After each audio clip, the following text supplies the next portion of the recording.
श्री शिवा विश्वनाथ उच्चतर माध्यमिक विद्यालय में अध्ययनरत कक्षा 12 के बच्चों के लिए सामान्य हिंदी काव्यखंड दूसरा पाठ मैथिली शरण गुप्त और शीर्षक कैकेयी का अनुताप।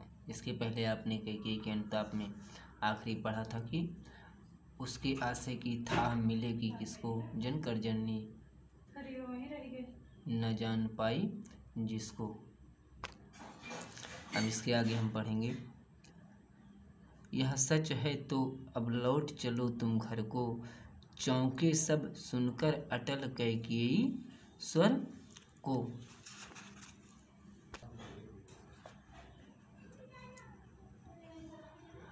सबने रानी की ओर अचानक देखा, वैधव्य तुषार वृता यथा विधु लेखा। बैठी थी अचल तथापि असंख्य तरंगा, वह सिंही अब थी हहा गोमुखी गंगा। हाँ जनकर भी मैंने ना भरत को जाना, सब सुन ले तुमने स्वयं अभी यह माना। यह सच है तो फिर लौट चलो घर भैया, अपराधिन मैं हूँ तात तुम्हारी मैया। और इसमें हम शब्दार्थ सबसे पहले देखेंगे।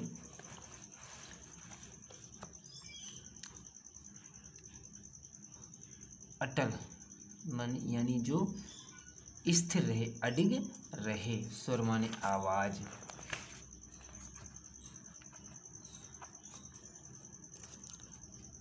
अचानक माने एकाएक। वैधव्य, वैधव्य माने विधवापन। तुषार वृता, तुषार माने होता है पाले से, आवृता माने ढकी हुई, ओस से ढकी हुई। विधु लेखा, विधु माने चंद्रमा, लेखा माने किरण। विधु माने चंद्रमा, लेखा माने किरण। बैठी थी अचल, अचल माने शांत, तथापि फिर भी असंख्य तरंगा, असंख्य तरंगा माने अगणित लहरों वाली, यानी जिसके मन में असंख्य विचार उत्पन्न हो रहे हों। वह सिंही अब थी हहा, अरे गोमुखी, गोमुखी माने जहाँ से गंगा का उद्गम हुआ उसे हम कहते हैं गोमुखी। गंगा माने गंगा। हहा हाँ जनकर, जनकर माने जन्म देकर। भी मैंने न भरत को जाना, सब सुन ले तुमने स्वयं अभी यह माना। ये सच है तो फिर लौट चलो घर भैया, अपराधिन मैं हूँ तात तुम्हारी मैया। इस पद में जो है आपने ऊपर देखा था कि रामचंद्र जी ने कहा था कि जिसके मन की आशे को, जिसके भावों को, जिसके मन की गहराई को जन्म देने वाली माता स्वयं नहीं जान पाती है तो दूसरा कौन जान सकता है। भगवान श्री राम के इसी बात को लक्ष्य करके कैकेयी कहती है, यह सच है तो अब लौट चलो तुम घर को, चौंके सब सुनकर अटल कैकेयी स्वर को। कैकेयी कहती है कि हे राम, यदि तुम्हारी बात सच है, सत्य है कि मैंने भरत को जन्म देकर भी ना समझ पाई, भरत को जन्म देकर या भरत की माँ होते हुए भी मैं भरत के मन को, मन के भावों को, उसकी गहराई को समझ नहीं पाई, तो अब तुम घर लौट चलो। अर्थात अपनी नासमझी में मैंने जो तुम्हारे वनवास की कामना की थी, अर्थात अपनी नासमझी में पुत्र मोह के वशीभूत होकर जो मैंने तुम्हारे लिए वनवास की याचना की थी, कामना की थी, वह मेरी भूल को भुला दो और अब घर वापस लौट चलो। चौंक सब सुनकर अटल के, चौंके सब सुनकर अटल कैकेयी स्वर को। कैकेयी के इस दृढ़ वचन को सुन करके, कैकेयी के इस दृढ़ स्वर को सुन करके सब चौंक उठे।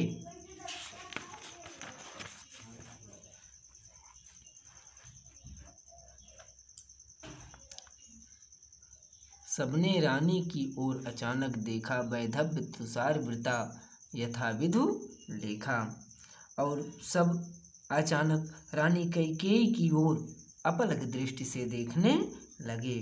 उस समय विधवा के भेष में, उस समय विधवा के भेष में सफ़ेद वस्त्र धारण की हुई रानी कैकेयी ऐसे प्रतीत हो रही थी मानो कोहरे से ढकी हुई चंद्रमा की चांदनी हो, यह चांदनी दिखाई दे रही हो। बैठी थी अचल तथापि असंख्य तरंगा, वह सिंही अब थी हह गोमुखी गंगा। यद्यपि कैकेयी निश्चल और स्थिर बैठी हुई थी। यद्यपि कैकेयी स्थिर और निश्चल और स्थिर बैठी हुई थी, फिर भी उसके हृदय में अनेक प्रकार के भावों की लहरें उठ रही थीं।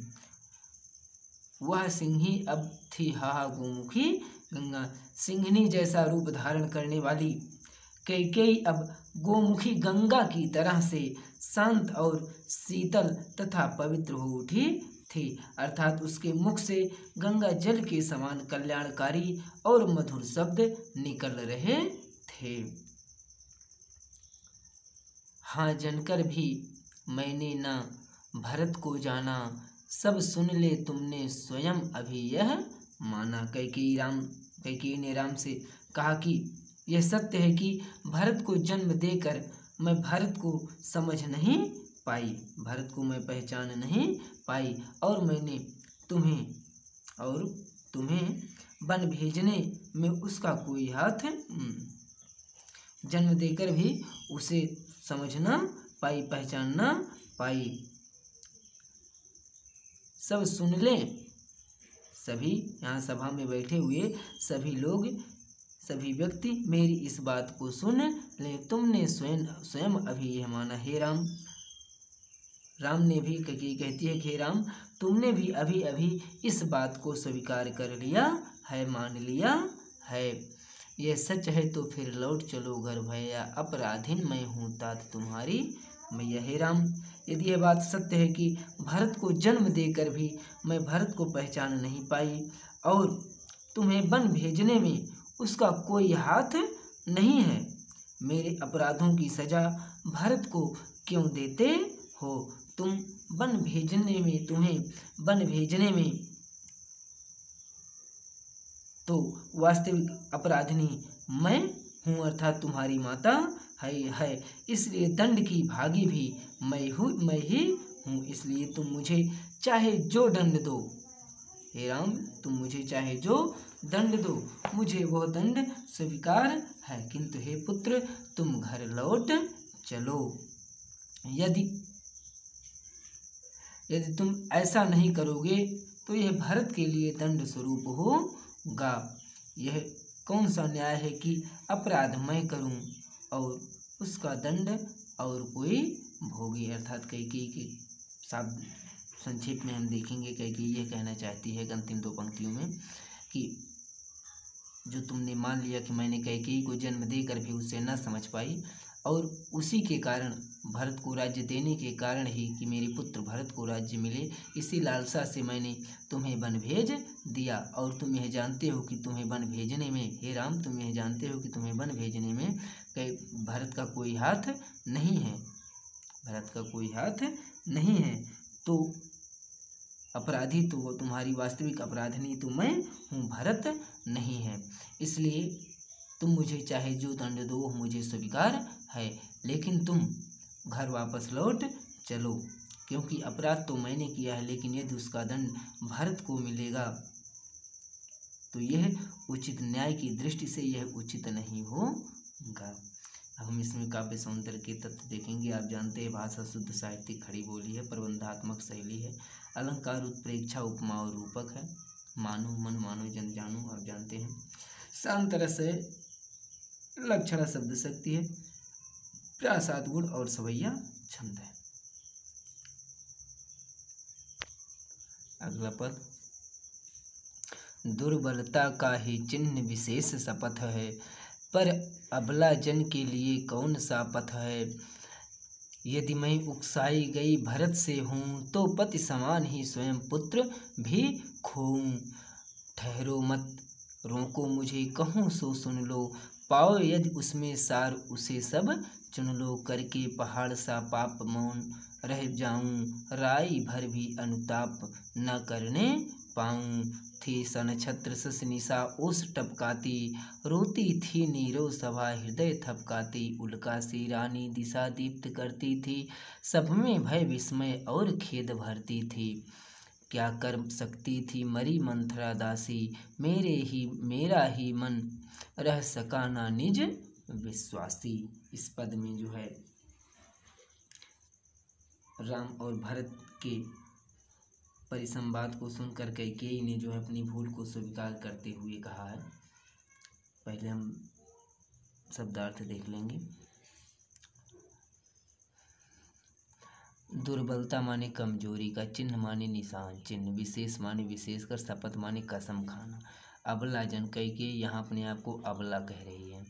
पथ माने मार्ग, यदि उकसाई माने दूसरे के द्वारा कहने पर किया हुआ कार्य।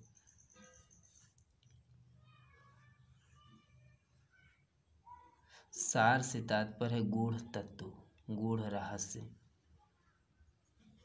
मौन माने चुप रहना। राई माने तिल भर भी, सरसों भर भी। अनुताप माने पश्चाताप। सा नक्षत्र माने न संपूर्ण नक्षत्र, सारे नक्षत्र। शशि माने सारे नक्षत्रों से युक्त, शशि माने चंद्रमा यानी चांदनी। निशा माने रात्रि। ओस माने ओस। टपकाती माने बरसाती थी यानी ओस के रूप में आंसू बरसाती थी, रोती थी। नीरो, नीरो माने शांत सभा। हृदय माने हृदय। थपकाती माने पीटती हुई। उल्का सी, उल्का पिंड, उल्का माने उल्का पिंड सी। रानी माने रानी। दिशा माने सभी दिशाओं में। दीप्ति माने प्रकाश। करती माने कर रही थी। सब में भय माने भय। विस्मय माने आश्चर्य। खेद माने दुख। मरी मंत्र, मरी का मतलब होता है जैसे दुष्ट, नीच से तात्पर्य। दासी माने सेवा करने वाली। मेरा ही मन रह सका ना निज, निज माने अपने आप पर। विश्वासी माने विश्वास करने वाला, खुद पर विश्वास करने वाला। हम देखेंगे इसमें। कैकेयी भगवान राम से कहती है, दुर्बलता का चिन्ह विशेष शपथ है। रानी कैकेयी राम से कहती हैं कि शपथ खाना, कसम खाना दुर्बलता का, शपथ खाना, कसम खाना यद्यपि व्यक्ति की कमजोरी का परिणाम है, प्रमाण है, उपाय है, फिर भी पर अबला जन के लिए कौन सा पथ है। फिर भी मुझ अबला के लिए सौगंध खाकर अपनी बात को प्रमाणित करने के अतिरिक्त कोई दूसरा पथ, कोई दूसरा मार्ग नहीं है। यदि मैं उकसाई गई भरत से हूँ तो पति समान ही स्वयं पुत्र को भी खूँ। इस प्रकार कैकेयी कसम खाते हुए कहती है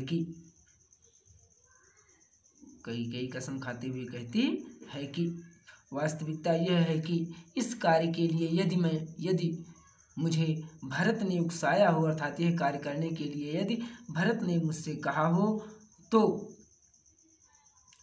इस बात को यदि कोई सिद्ध कर दे, इस सभा के मध्य इस बात को कोई यदि सिद्ध कर दे कि मुझे भरत ने इस कार्य के लिए प्रेरित किया है, तो मैं पति के समान अपने पुत्र को भी खो दूँ। अर्थात जिस तरह से मेरे पति की मृत्यु हो गई है, उसी तरह से मेरे पुत्र की भी मृत्यु हो जाए। थी नक्षत्र शशि निशा, नहीं यहाँ से, ठहरो मत रोको मुझे, कहूँ सो सुन लो, पाओ यदि उसमें सारे उसे सब चुन लो। कैकेयी ने उपस्थित जन समुदाय से कहा कि मुझे मेरे मन की बात कह लेने दीजिए, मुझे मत रोकिए। यदि मेरी बात में पाओ यदि उसमें सार उसे सब चुन लो, और यदि मेरी बात में कोई सार हो तो उसे ग्रहण कर लो, अन्यथा त्याग दो। करके पहाड़ सा पाप मौन रह जाऊं, राई भर भी अनुताप न करने पाऊं। कैकेयी कहती है कि यह अब मेरे लिए संभव नहीं है कि पहाड़ से भी बड़ा पाप करने के उपरांत मैं शांत रह जाऊं और राई जैसा छोटा सा भी पश्चाताप न करने पाऊं। थी नक्षत्र शशि निशा, ओस टपकाती, रोती थी नीरो सभा, हृदय थपकाती।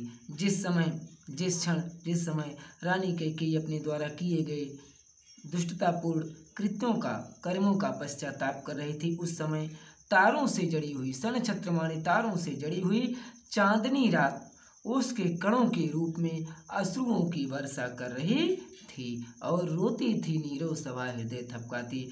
और नीचे मौन सभा अपने हृदय को पीटते हुए थपकाते हुए रुदन कर रही थी। उल्का सी रानी दीप्त करती थी, उल्का सी रानी दिशा दीप्त करती थी, सब में भय विस्मय और खेद भरती थी। जिस रानी ने उल्कापात करके अयोध्या के राज समाज को, अयोध्या के सारे समाज को नष्ट कर दिया, वही रानी आज अंधकार में सर्वत्र प्रकाश बिखेर रही थी। और उसने अपने अनुताप से, और वह रानी कैकेयी अपने अनुताप से, पश्चाताप से उपस्थित जन समुदाय में भय, आश्चर्य और खेद के भाव एक साथ भर रही थी। कैकेयी ने स्पष्ट रूप से कहा कि बेचारी मंथरा तो क्या कर सकती थी, मरी मंथरा दासी, मेरा ही मन रह सका ना निज विश्वासी।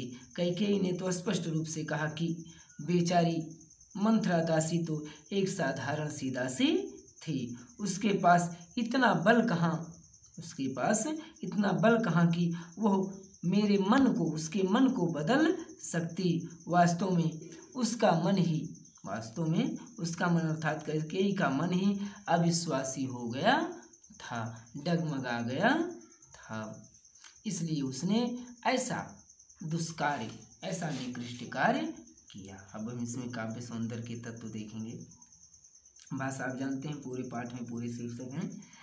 साहित्यिक खड़ी बोली है, प्रबंधात्मक शैली, उपमा अनुप्रास अलंकार है, शांत रस लक्षण शब्द शक्ति और प्रासाद गुण है।